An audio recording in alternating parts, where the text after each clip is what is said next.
우리는 지난 시간에 갈라디아 말씀을 살피면서 선줄로 생각하는 자는 스스로 속입니다 라는 말씀을 마태복음 말씀을 통해서 좀 더 확장해서 살펴보았습니다. 정말 자기 기만의 위험성이 얼마나 큰 비극으로 우리를 이끄는지 살펴보았습니다. 다시 오늘 갈라디아 말씀으로 돌아와서 기독교는 끝을 가지고 말하는 종교이다 라는 제목으로 6장 1절로 10절 말씀을 살피겠습니다. 오늘 이 본문은 정말 우리에게 기독교가 무엇인지, 그리고 우리가 어떠한 마음을 가지고 이 땅을 살아야 하는지 바울이 우리에게 귀한 권면의 말씀을 하고 있음을 보게 됩니다. 오늘 본문을 보게 되면은 6장 2절에 서로 짐을 지라 라는 말을 우리가 지지난주에 살폈는데, 오늘 1절부터 10절까지 이 내용 속에서 서로의 짐을 지는 것이 어떤 모습인가, 무엇이 서로의 짐을 지는 것인가에 대해서 중요한 두 가지 사실을 밝히고 있음을 보게 되었습니다. 우리 6장 1절 한번 읽겠습니다. 형제들아, 사람이 만일 무슨 범죄한 일이 드러나거든 신령한 너희는 온전한 심령으로 그러한 자를 바로잡고 너 자신을 살펴봐 너도 시험을 받을까 두려워하라. 무엇이 서로의 짐을 지는 것입니까? 바로 6장 1절에서 이야기하고 있는 것과 같이 범죄한 자를 온유한 심정으로 바로잡아주는 것, 그것이 바로 바울이 이야기하고 있는 서로 짐을 지는 것입니다. 범죄한 자를 온유한 심령으로 바로잡아주는 것. 여기서 말하는 온유한 심령이란 성령의 9가지 열매에서 말하듯이 바로 겸손과 너그러운 마음이지요. 그런 심령이지요. 혹여 어떤 사람이 오늘 여기서 말하는 바와 같이 범죄할 수 있습니다.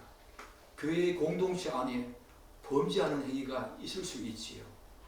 의도적으로 짓는 악의적인 범죄가 아니라 무의식 중에 혹은 육체 연약으로 말미암아 해야 할 일을 있어야 할 곳에 있지 못하고 해야 할 것을 하지 못하는 그런 경우가 있지 않겠습니까? 그런 자를 어떻게 대하라고 말합니까? 그런 자가 있거든. 신령한 너희는 온유한 심령으로 그들을 받아내고 그들을 바로잡아 주라고 말하고 있습니다. 그것이 바로 서로 짐을 지는 것 중에 중요한 한 가지 대목으로 바울이 지금 말하고 있습니다. 그런데 바울은 갈라디아 성도들을 향해서 뭐라고 말하고 있습니까? 신령한 너희는 이라고 말합니다. 우리는 흔히 신령하다고 말하면 어떤 식으로 오해하고 있습니까? 은사가 있다, 특별한 능력과 권세를 가지고 뭔가 병을 고치고 능력을 행하고 귀신을 쫓아내고 방언을 하고 은사를 발휘하는 그런 사람을 두고 우리 종옥교회는 신령하다라는 말을 배워왔습니다. 그게 아니지요. 여기서 갈라디아 성도들을 향해서 신령하다라고 말하는 것은 성령의 9가지 열매를 맺으면서 성령을 쫓아서 행하는 삶, 전적으로 하나님의 말씀을 의지해서 성령을 쫓아 행하는 사람을 사도 바울은 신령한 너희들이라고 지금 말하고 있는 것입니다. 바울은 바로 그런 신령한 성도들은 교회 공동체 안에 악의적인 의도가 아니라 무의식 중에 육체의 연약으로 말미암아 해야 할 일을 하지 못하고 있어야 할 곳에 있지 못하는, 그래서 떨어지는 자를 향해서 겸손하고 너그러운 마음으로 그들의 잘못을 바로잡아 주라고 이야기하고 있습니다. 이것이 바로 서로 짐을 지는 중요한 대목이지요. 사랑하는 여러분, 예수 믿기 전에 여러분과 저는 어떤 사람이었습니까? 그리고 이 땅의 모든 사람들은, 많은 사람들은 어떤 사람이었습니까? 다른 사람이 범죄한 것, 다른 사람의 잘못이 드러나면 여러분 어떻게 했습니까? 그것들을 찾아봐가지고 더 크게 부풀려서 다른 사람들에게 전하고 그런 사람 아니었습니까? 그들을 바로잡아주고 그들을 온유한 마음으로, 너그럽고 겸손한 마음으로 받아주면서 오히려 그들을 위해서 기도해 주기는커녕 그들의 잘못을 더 크게 확장해서 다른 사람들에게 전해서 그 사람에게 조롱거리가 되게 하고 그 사람을 다른 사람으로부터 무시당하게 하고 또한 업신여기게 하는 존재가 바로 우리였습니다. 예수 믿기 전에 여러분과 저는 그러한 사람이었고 이 세상 사람들은 그런 경향성을 다 갖고 있지요. 그러나 이제 그것이 바로 예수를 머리에 둔 그런 어떤 모습이 아닐진데 그들의 어떤 모습, 범죄한 모습이 드러나거든 그것을 이제 바로 잡아주라고 말하고 있습니다. 그것이 바로 예수 그리스도를 머리로 둔 그리고 교회 공동체 안에서 서로 한 지체가 되어서 한 권속과 한 가족이 되어서 교회 공동체에서 감당해야 될 중요한 기능이고 역할이지요. 동시에 오늘 사도 바울은 또 어떻게 말하고 있습니까? 그들의 잘못을 타산지석으로 삼고 자신을 면밀히 살피고 돌아보면서 혹여나 자신도 그러한 시험에 넘어지지 않을까 두려워하라고 말합니다. 시험이었습니다. 사단의 시험이었습니다. 그들이 악의적으로 그런 것이 아니라 무의식 중에 자신의 육체의 연약으로 말미암아 그렇게 될 수 있었다는 것입니다.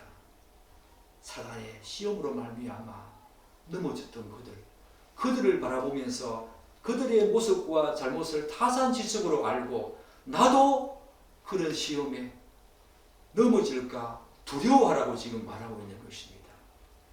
그것이 바로 서로 짐을 지는 중요한 내용이지요. 여러분 그렇게 살고 있습니까? 오늘 이 조국교회를 향해서 하나님은 그렇게 말하고 있는 것입니다. 또한 서로 짐을 지는 것, 또 다른 모습이 나오지요. 바로 6절 말씀에 나오지 않습니까? 가르침을 받는 자는 말씀을 가르치는 자와 모든 것을 함께 하라고 하는 것. 이것이 또 다르게 사도 바울이 우리에게 권면하고 있는 서로 짐을 지는 것. 이 말은 바울처럼 말씀을 가르치는 자, 목회자 혹은 그 당시에 순회 전도자들을 향해서 다각지기로 그들을 도와주라는 것입니다. 물론 여기서 말하는 좋은 것으로 함께하라. 좋은 것은 1차적으로 물질적인 것을 의미합니다. 그러나 2차적으로 한 걸음 더 나아가서 영적으로 그들과 함께 그들을 도와주라는 것이요. 영적으로 그들을 위해서 기도해주고 또한 영적인 교제와 사귐과 관계를 계속 지속하면서 그들이 하나님의 귀한 말씀을 잘 전할 수 있도록 계속 협조하고 협력하라는 것입니다. 그런데 여러분 궁금하지 않습니까? 여기서 질문을 우리가 하게 되어집니다. 바울은 왜 이 권면을 가르침을 받는 자는 말씀을 가르치는 자와 모든 좋은 것을 함께하라 이 말씀을 서로 짐을 지는 것과 관련해서 말하고 있을까? 갑자기 왜 이 말을 하고 있을까? 저는 질문을 던지게 되어집니다. 우리는 당시의 배경을 통해서 왜 그런지 추측할 수 있지요. 당시에 어떤 배경이었습니까? 갈라디아 교회에 몰래 들어온 거짓 선지자 혹은 율법주의적인 유대 그리스도인들로 말미암아 기존의 그리스도의 복음을 전하던 목회자들과 순회 전도자들의 입지가 많이 좁아졌을 것입니다. 그들이 들어와서 그리스도의 복음을 전하는 자들을 비방하고 그들이 참되지 못하다고, 그들이 전하는 것은 진리가 아니라고, 자신들이 전하는 것이 옳고 바로 진리라고 말하는 그들로 말미암아 정말 그리스도의 복음을 전하는 자들의 입지가 많이 좁아졌을 것입니다.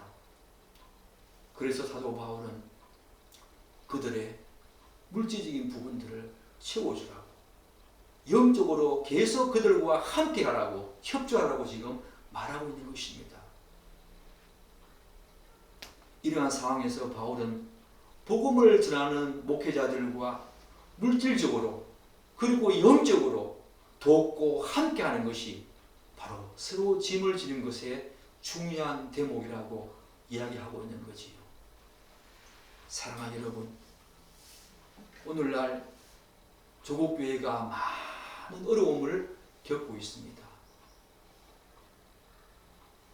목회자들과 소위 교회 리더들의 도덕적이고 윤리적인 타락, 그리고 여러 가지 다각적인 측면에서 우리의 모든 모습들을, 사회가 비방하고 있는 모습들을 많이 보아지면서 교회가 지금 이곳저곳에서 많은 어려움을 겪고 있는 것이 사실입니다. 그래서 우리가 저지를 수 있는 가장 큰 잘못 중에 하나가 뭐냐 하면은 교회 목회자들을 다 싸잡아서 그들을 비방하고 또한 그들을 부정적으로 바라보는 그런 시각을 은연중에 갖게 된다는 것입니다. 그러나 저는 압니다. 정말로 신의 요한처럼 광야에서 하나님의 복음을 전하면서 회개하라 천국이 가까웠다 라고 외치는 광야 같은 이 땅에서 그럴듯한 교회 건물 하나 없지만, 화려한 건물 없지만, 많은 사람이 모이는 곳은 아니다라고 할지라도 그리스도의 복음을 전하면서 광야 같은 그곳에서 하나님의 말씀을 전하는 자들이 이 땅 가운데 곳곳에 있다는 것입니다. 우리는 그런 목회자들을 위해서 기도해야 하고 물질적으로 도와줘야 하고 항상 그들을 향해서 협조해야 한다는 것입니다. 저는 어느 교회 목사님이 큰 교회 목사님이 아닙니다. 정말 조국교회를 생각하면서 정말 그리스도의 복음을 제대로 소유하고 알고 있는 자, 그래서 그 복음의 말씀을 오늘 이 시대에 신흥주의가 판을 치고 있고 심리학이 판을 치고 있고 번성복음과 거짓복음들이 판을 치고 있는 이 땅 가운데에서도 그래도 그리스도의 복음을 소유하고 붙잡고 담대히 확신을 가지고 말씀을 전하는 자들을 세우고자 하는 작은 교회 목사님을 알고 있습니다. 그 교회도 그리 큰 교회 아니지만 물질적으로 그들을, 그런 어떤 목회자를 세우기를 바라면서 추구하기를 바라면서 곳곳에서 그들을 찾고 있는 모습을 보게 되었습니다. 정말 훌륭한 목회자들 이 땅 가운데 많이 있다는 거 잊지 말아야 합니다. 그들을 물질적으로 도우고 영적으로 도우면서 다각적인 방면으로 도우면서 하나님의 나라가 이 땅 가운데 견실히 서도록 우리는 그렇게 살아야 합니다. 이 땅이 교회를 어떻게 말을 하든, 이 땅의 사람들이 목회자들을 어떻게 말을 하든 끝까지 기독교는 끝으로 말을 가지고 끝을 가지고 말하는 종교이니 끝으로 우리가 증명해야 합니다. 끝에 가서 한번 보라는 것입니다. 정말 기독교가 참된 진리라는 것을 우리는 알게 될 것입니다. 복음이 있다면, 참된 복음이 선포되어지는 곳이 있다면 광야에서도 많은 사람들이 침례 요한의 말씀을 들으러 나온 것처럼 아무것도 없을 것 같은, 어떤 사람도 없을 것 같은 그곳에서, 광야 같은 그곳에도 복음이 떨어지니까 예루살렘에서 유대 온 근방에서 많은 사람이 모여오지 않았습니까? 광야 같은 곳에도 복음이 떨어지면 하나님은 자신의 백성들을 보내신다는 것입니다. 광야 같은 그곳에도 그런 사람들을 세우고 돕고 또한 협조하는 여러분이 되시기를 축복합니다. 그러나 하나님께서는 자신이 원하시는 건강한 교회는 단지 서로 짐을 지는 이런 공동체 차원에서만 강조되어서는 안 된다고 사도 바울이 말하고 있지요. 성경이 말하는 건강한 교회는 교회의 공동체적인 차원에서 서로 짐을 지는 것, 그것과 더불어 한 가지 더 중요한 차원이 있다고 지금 말하고 있습니다. 우리 6장 7절 한번 읽겠습니다. 스스로 속이지 말라. 하나님은 업신여김을 받지 아니하시나니 사람이 무엇으로 심든지 그대로 거두리라. 이제 개인적인 차원에서 건강한 교회에 성도들이 어떤 마음 자세를 가지고 살아야 하는가 말하고 있지요. 그게 뭡니까? 스스로 속이지 말라는 권면입니다. 사랑하는 여러분, 여러분과 저는 어머니 모태에서 죄된 본성을 갖고 태어나는 인간입니다. 이 세상 살면서 그런 죄된 본성을 가지고 살면서 가장 많이 드러내는 죄악된 모습 중에 하나가 무엇이겠습니까? 거짓말입니다. 속임입니다. 우리 창세기 4장 9절 말씀에 이런 내용 나오지 않습니까? 범죄한 인간의 타락과 거짓말과 속임수가 어디에서 유래되었습니까? 여호와께서 가인에게 이렇게 말합니다. 여호와께서 가인에게 이르시되 내 아우 아벨이 어디 있느냐? 가인이 아벨을 죽이지요. 그가 이르되 내가 알지 못하나이다. 내가 내 아우를 지키는 자이니까. 하나님께 범죄한 후에 그가 한 말이 무엇이었습니까? 거짓말이었습니다. 내가 알지 못하나이다. 가인이 아벨을 죽여놓고 타락한 인간에게 가장 많이 드러내는 죄악 중에 하나가 바로 거짓입니다. 속임입니다. 이 세상 모든 문제의 근본적인 원인이 무엇이겠습니까? 바로 타락한 죄성과 그리고 그것에서 발로된 속임과 거짓일 것입니다. 심지어 오늘날에는 타인을 얼마나 잘 속이냐와 관련된 처세술이 지금 판을 치고 있지요. 정치권을 한번 보십시오. 이 세상 문제가 어디에서, 정치적인 문제가 어디에서 가장 큰 문제입니까? 거짓입니다. 속임입니다. 정치인들이 정치인을 속이고 정치인들이 국민들을 속이는 것, 이런 타락한 죄성에서 발로된 속임과 거짓이 이 세상 문제의 가장 근본적인 원인이 아니겠습니까? 사람들은 다른 사람을 잘 속이는 것이 서세술의 하나라고 말합니다. 그것을 성공의 한 요소로 그렇게 말하고 있지요. 그렇지 않습니다. 그리스도인들은 그렇게 살아서는 안 된다는 것입니다. 더군다나 신앙생활의 모습은 더더욱이나 그렇게 하면 안 되지요. 그럼에도 불구하고 여러분과 저는 부지불식 중에 우리 자신을 속이거나 타인을 속이는 경우가 얼마나 많습니까? 심심찮게 적지 않게 그런 모습을 보게 되어집니다. 즉 자기를 드러내며 자기를 자랑하고자 하는 그런 모습 속에서 혹은 어떤 일에 대한 좌절과 절망과 실패와 그런 경험 속에서 자기 합리화, 자기 정당화, 자기 위로, 자기 연민, 자기 위로의 일환으로 스스로를 속이는 경우가 얼마나 많습니까? 일상생활 속에서도 스스로를 속이는 문제는 그리 환영받을 만한 문제가 아니지요. 그렇게 환영받을 만한 그런 내용이 아니지 않습니까? 신앙과 관련해서는 더더욱 그렇지요. 정말로 우리가 지난주에 살펴본 것처럼 자기 기만의 위험성이 그러했다는 것입니다. 정말 치명적인 결과로 이어질 수 있다는 것을 우리는 경계해야 합니다. 그런데 신앙생활에서 스스로를 속이는 문제는 주로 자기 중심적인 신앙생활, 그리고 공로주의와 율법주의적인 신앙생활과 삶의 모습 속에서 많이 드러나는 것을 보게 되었습니다. 바리새인처럼, 서기관처럼 다른 사람을 속이고 심지어 하나님을 속이는 그런 자기 기만과 위선을 공로주의와 율법주의와 자기 중심적인 신앙생활 가운데서는 너무나 당연하게 많이 드러난다는 것입니다. 주지컨대 오늘 이 바울이 갈라디아 교회를 향해서 스스로 속이지 말라 이 그렇게 권면한 것도 바로 이러한 배경과 무관하지 않지요. 거짓 선지자들이 율법주의적인 유대 그리스도인들이 들어와서 그들을 율법을 지켜야만 구원을 받는다고 말하지 않았습니까? 그렇기 때문에 이들의 심령 속에서는 스스로 자신을 속이고 또한 하나님을 속이는 그런 모습들을 드러냈던 것입니다.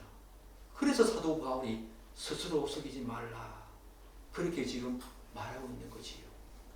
그러나 우리는 이 스스로 속이는 문제에서 잘 벗어나기가 힘들다는 것입니다.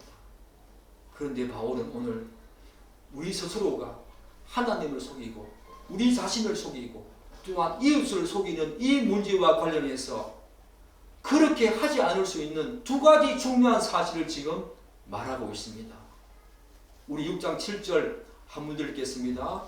스스로 속이지 말라. 하나님은 업신여김을 받지 아니하시나니 사람이 무엇으로 심든지 그대로 거두리라. 우리가 하나님 앞에서 우리 자신을 속이고 기만하고 심지어 하나님까지 속이는 문제, 그것과 관련해서 그렇게 하지 않을 수 있는 첫 번째 방법을 사도 바울이 뭐라고 말하고 있습니까? 하나님은 없이 여김을 받지 아니한다. 이게 무슨 말입니까? 먼저 나는 누구인가 라고 하는 존재인식입니다. 나는 그분의 피조물 불과하다는 것입니다. 하나님은 업신여김을 당하지 않습니다. 하나님은 사람이 아닌 것입니다. 하나님은 우리보다 조금 나아진 분이 아니라는 것입니다. 하나님은 창조주이시고 우리는 그분의 피조물에 불과하다는 것입니다. 우리 자신이 스스로 속지 아니하고 하나님을 속이지 않기 위해서는 우리 자신이 누구인가, 내가 누구인가 라고 하는 존재인식이 중요하다는 것입니다. 우리는 하나님의 피조물이다. 하나님은 우리의 창조주시다. 대개 타인을 속인 사람들이 어느 중에 하게 되는 가장 일반적인 반응 중에 하나가 무엇이겠습니까? 조롱과 그 속임을 받은 그 대상을 조롱하거나 혹은 업신여기는 것입니다. 그러면서 상대방을 속인 자신의 전략과 속임수가 너무나 탁월했다고 은근히 자랑삼아 말하기도 하지요. 그러나 그런 위선과 기만이 하나님조차 속일 수 있다고 스스로 생각하는 것은 큰 착각이자 오산이지요. 절대로 그럴 수 없습니다. 하나님께서는 절대로 인간의 그 어떤 속임수와 기만, 전략에 조롱당하거나 또한 경멸당하실 수가 없지요. 왜 그렇습니까? 그분은 창조주이십니다. 그분은 전지전능하시며 편재하시는 하나님이십니다. 우리는 그분의 피조물에 불과하다는 것입니다. 이 사실을 인식할 때 우리는 스스로 속이는 경우 또한 하나님을 속이는 경우를 하지 않게 되겠지요. 우리가 누구인가에 대한 존재인식을 분명히 해야 합니다. 하나님은 이 모든 우주 만물을 창조하시는 전지전능하시고 어느 곳이나 계시는 편지하신 분이십니다. 우리는 그분의 피조물입니다. 우리가 이러한 나의 존재인식을 분명히 할 때 하나님을 속이는 거 도저히 가당치가 않지요.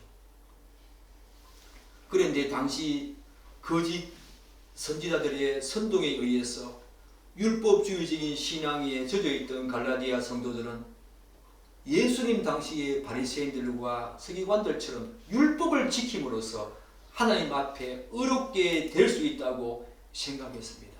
스스로 속이는 것이요. 스스로 자기 위선을 가지는 것이요.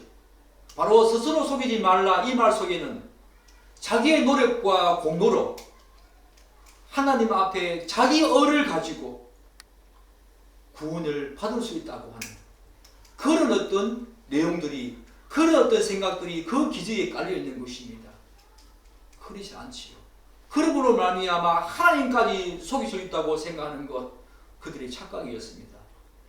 그러나 그러한 모습이 다른 사람을 속일 수는 있어도, 심지어 자기 자신에게 속을 수는 있어도, 모든 행동의 속마음과 동기와 목적과 뜻까지 다 아시고 살피시는 하나님까지 속인다는 것은 불가능하지요.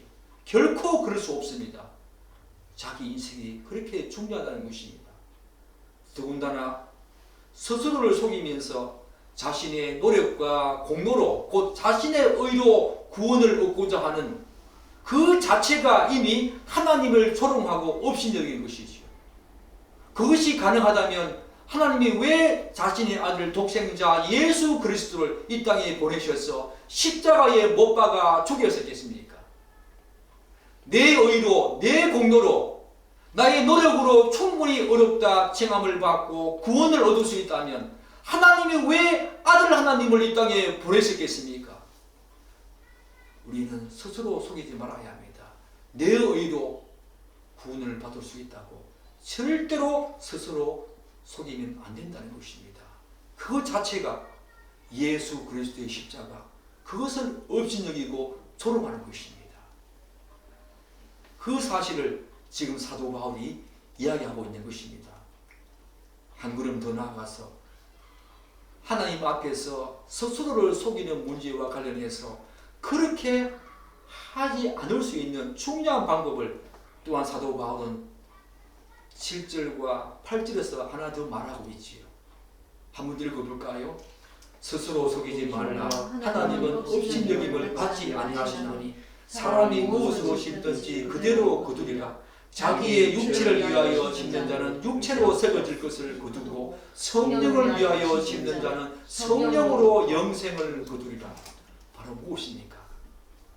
하나님이 누구신가에 대한 그분의 존재인식입니다. 그분은 사람이 무엇으로 심든지 그대로 거두시는, 공의로 심판하시는 하나님이십니다. 그러므로 우리가 스스로 하나님을 속이지 않고 스스로 자기에게 속임을 당하지 않기 위해서는 내가 누구인가 라고 하는 존재의식과 함께 하나님이 누구신가에 대한 그분의 존재의식이 반드시 있어야 한다는 것입니다. 그분은 사람이 무엇으로 심든지 그대로 거두게 하시는 공의의 하나님이십니다. 공의로 심판하시는 하나님이십니다. 그래서 로마서 2장 6절은 이렇게 말하고 있지요. 하나님께서 각 사람에게 그 행한 대로 보응하신다. 사랑하는 여러분, 흔히 세상 사람들이 어떤 행동의 원인과 결과에 대해서 자주 사용하는 말 중에 이런 말이 있지요. 팥 심은 데 팥나고 콩 심은 데 콩 난다. 팥 심은 데 콩이 나거나 콩 심은 데 팥 나는 경우는 없다는 것입니다. 심은 대로 거둔다는 것입니다. 그런데 이 말은 하나님의 공의에 따른 신앙과 삶의 기본 원리이기도 합니다. 그렇지 않습니까?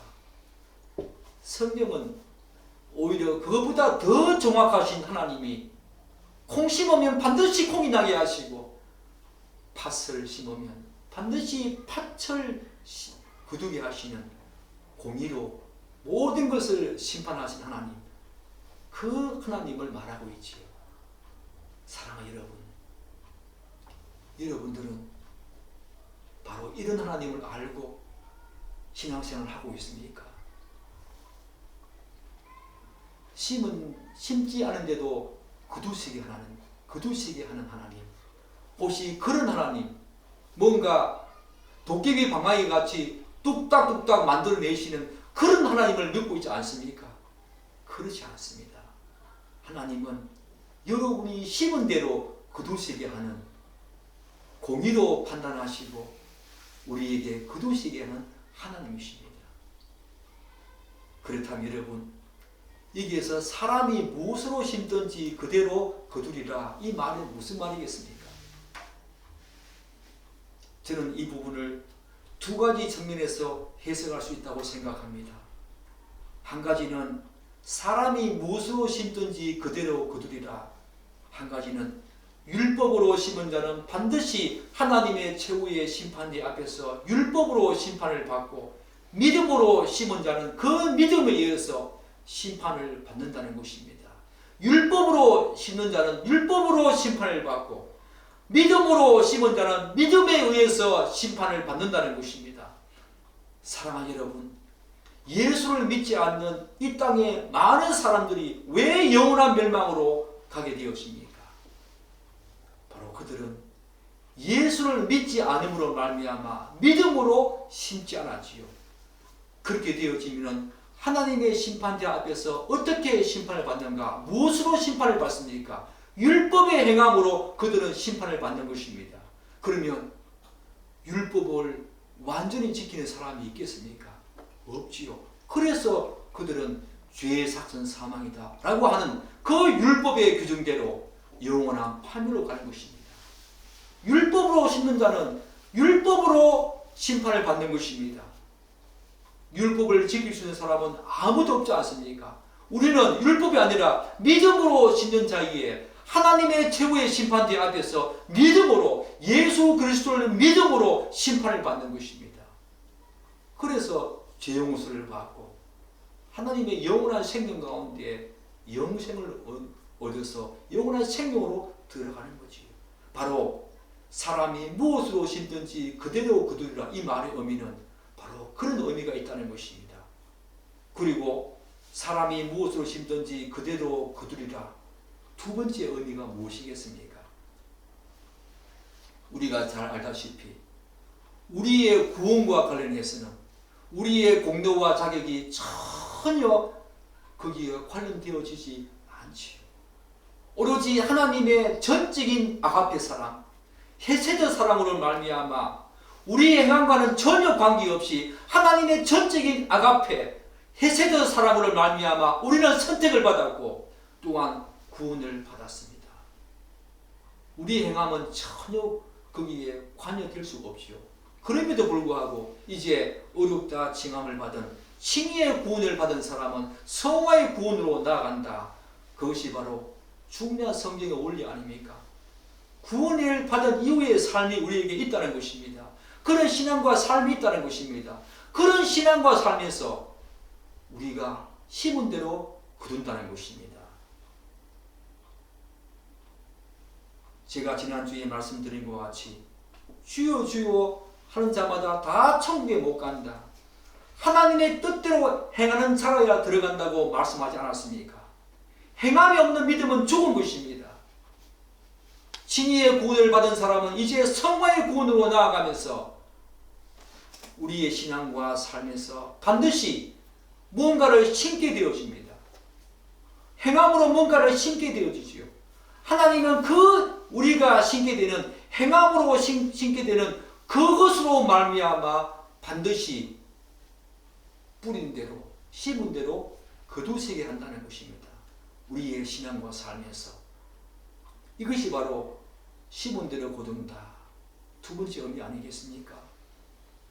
그런데 본문에서 바울은 사람이 무엇으로 심든지 그대로 거두리라, 이 말을 좀 더 확대해서 구체적으로 설명하고 있습니다. 우리 6장 8절 9절입니까? 자기 육체를 위하여 심는 자는 육체로 썩어질 것을 거두고 성령을 위하여 심는 자는 성령으로 영생을 거두리라.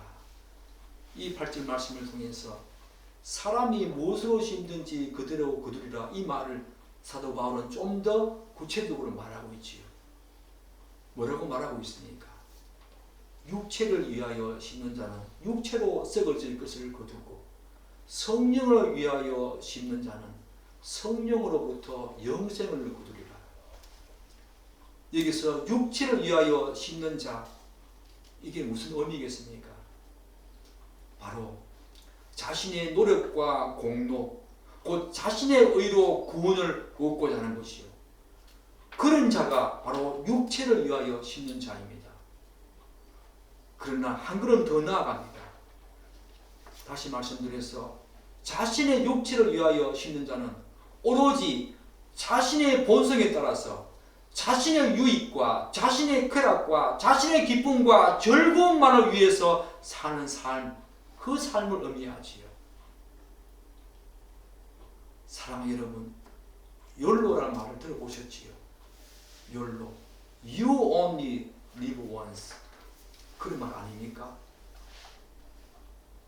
당신은 이 세상에 단 한 번만 산다, 그런 의미지요.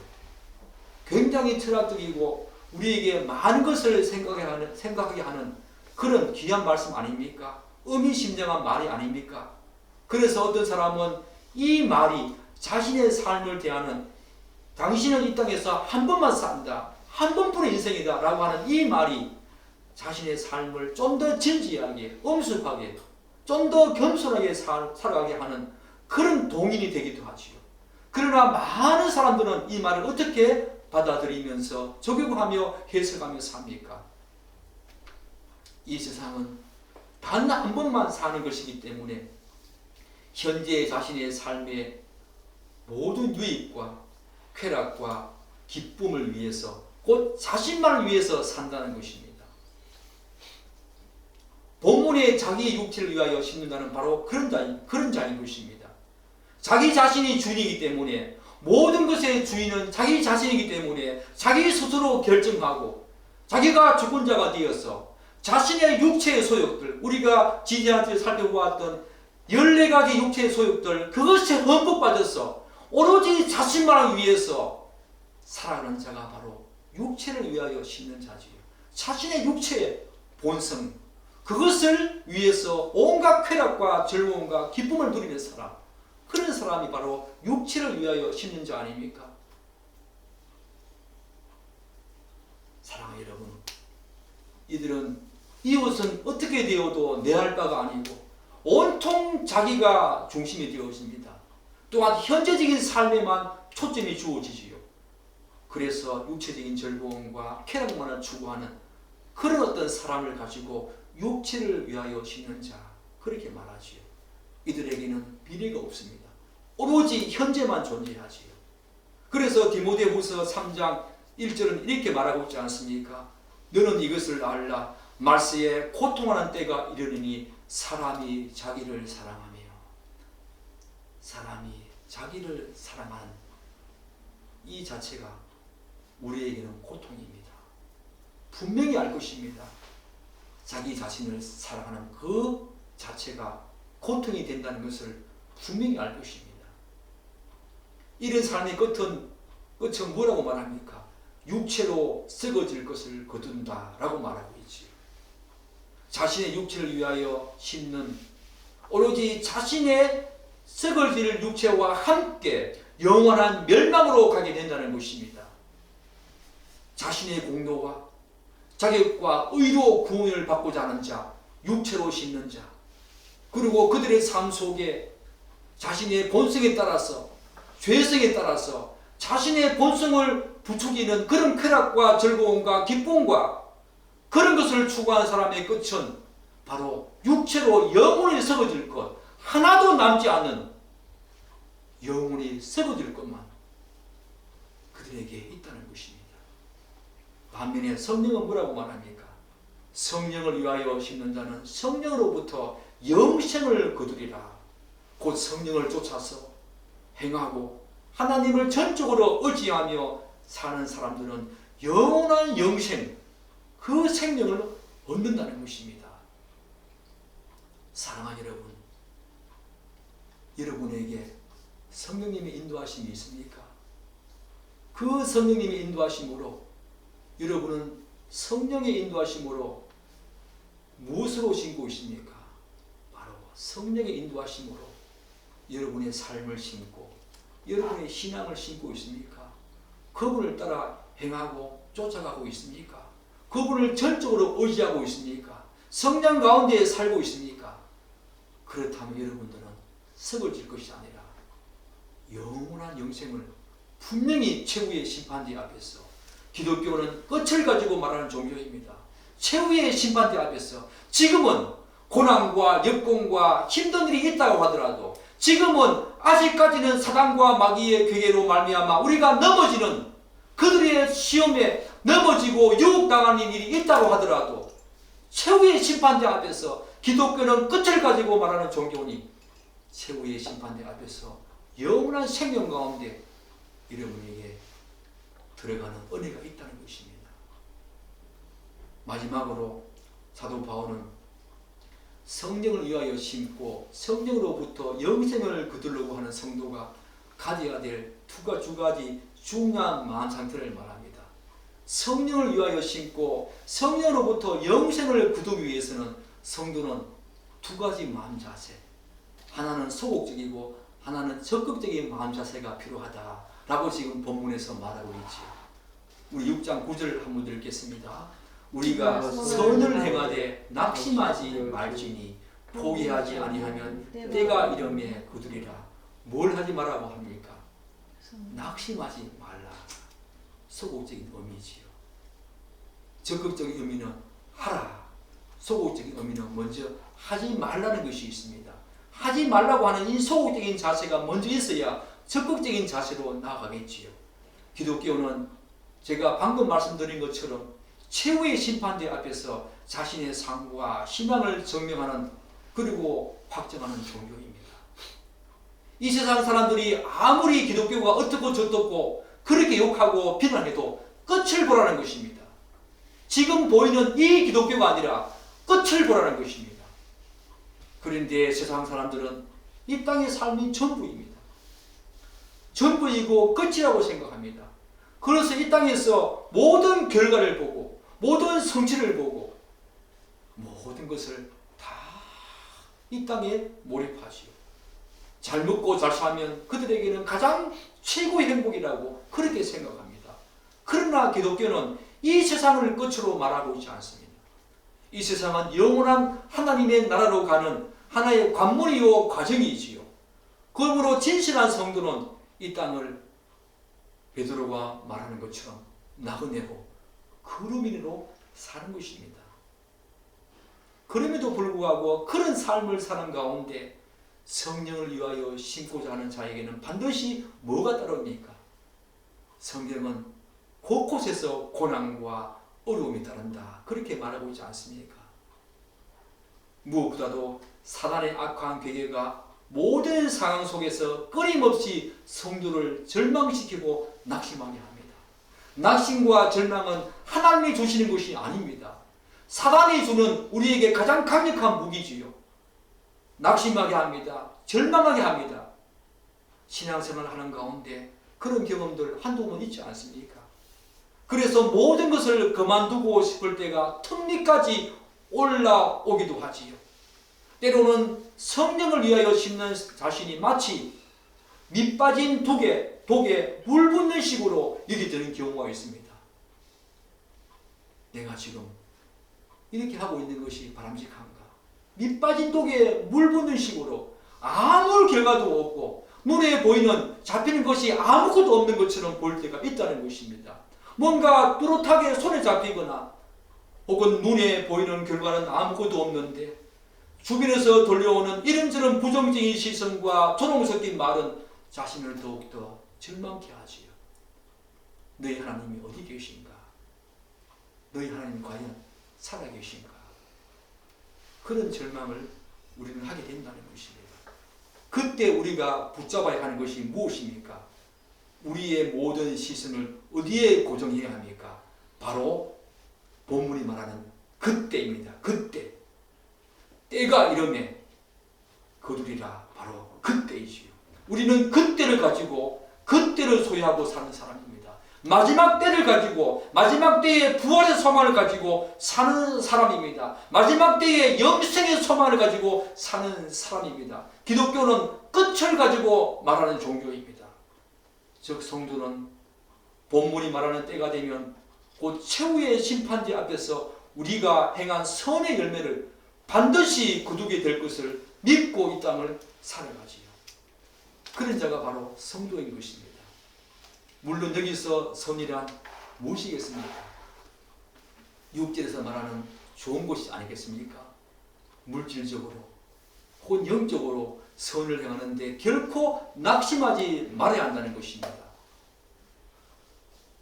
또한 사도 바울은 한 가지 더 적극적인 성령을 위하여 심는 자가 이 땅을 살아가면서 가져야 될 굉장히 중요한 마음 자세, 좀 더 적극적인 자세를 가지고 살아야 한다 말합니다. 우리 6장 10절 한번 읽겠습니다. 그러므로 우리는 기회 있는 대로 모든 이에게 착한 일을 하되 더욱 믿음의 가정들에게 할지니라. 바울은 소극적인 자세를 말한 후에 낙심하지 말아라 라는 소극적인 자세를 말한 후에 성도가 가져야 하는 좀 더 적극적인 자세로 지금까지 언급한 내용을 다시 한 번 더 반복해서 강조합니다. 그게 뭡니까? 기회 있는 대로 모든 이에게 착한 일을 하는 것입니다. 기회 있는 대로. 이 말은 성도는 적극적으로 항상 언제든지 선을 행할 기회를 기다렸다가 그때를 만났을 때 재빨리 행하는 모습을 가져야 한다. 그런 말입니다. 이 세상은 어떤 세상입니까? 이 세상은 재빨리 움직이는데 항상 언제든지 뭘 기다립니까? 돈이 되어지고 자기의 유익이 되어지는 곳에 항상 재빨리 움직이지요. 발을 재빨리 움직입니다. 입을 재빨리 움직입니다. 그러나 성도는 그런 것이 아니라 남에게 선을 행할 그런 기회를 항상 언제든지 기회를 보았다가 그런 기회가 오거든 재빨리 움직이라는 것입니다. 선을 행할 기회를 항상 기다렸다가 그때를 만났을 때 재빨리 행하는 모습을 가지라는 것입니다. 이 세상과 전혀 다른 삶을 살아가는 것입니다. 돈이 되는 곳에 자신의 유익이 되는 곳에 재빨리 움직이는 이 세상 사람들과 달리 우리는 다른 사람을 돕는 곳에 선을 행하는 곳에 기다렸다가 그런 기회가 있거든 언제든지 항상 빨리 움직이도록 기회를 잘 포착하는 것입니다. 이 세상은 온통 자기와 자기 가족뿐입니다. 조금 범위를 확장하면 친척과 친지들 수준이죠. 이 세상은 다 그렇습니다.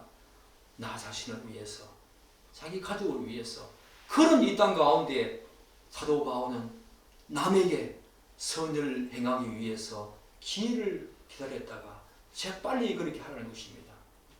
바울은 그 모든 일들을 모든 이에게 해야 하지만 특별히 누구에게 하라고 말합니까? 믿음의 가정들에게 그렇게 하라고 권면하고 있습니다. 우리는 흔히 선을 행할 때 그 대상을 주로 교회 밖에 있는 사람들에게 초점을 두는 경향이 많지 않습니까? 교회는 먼저 교회 밖에 있는 이웃들을 향해서 선을 행하기 전에 교회는 교회 안에 내 가족들, 내 지체들, 내 권속들을 향해서 먼저 선을 행해야 합니다. 그게 성경의 가르침입니다. 사도행전 2장 44절과 45절에 이런 말이 있지요. 믿는 사람이 다 함께 있어 모든 물건을 서로 통용하고 또 재산과 소유를 팔아서 각 사람의 필요를 따라 나눠주며.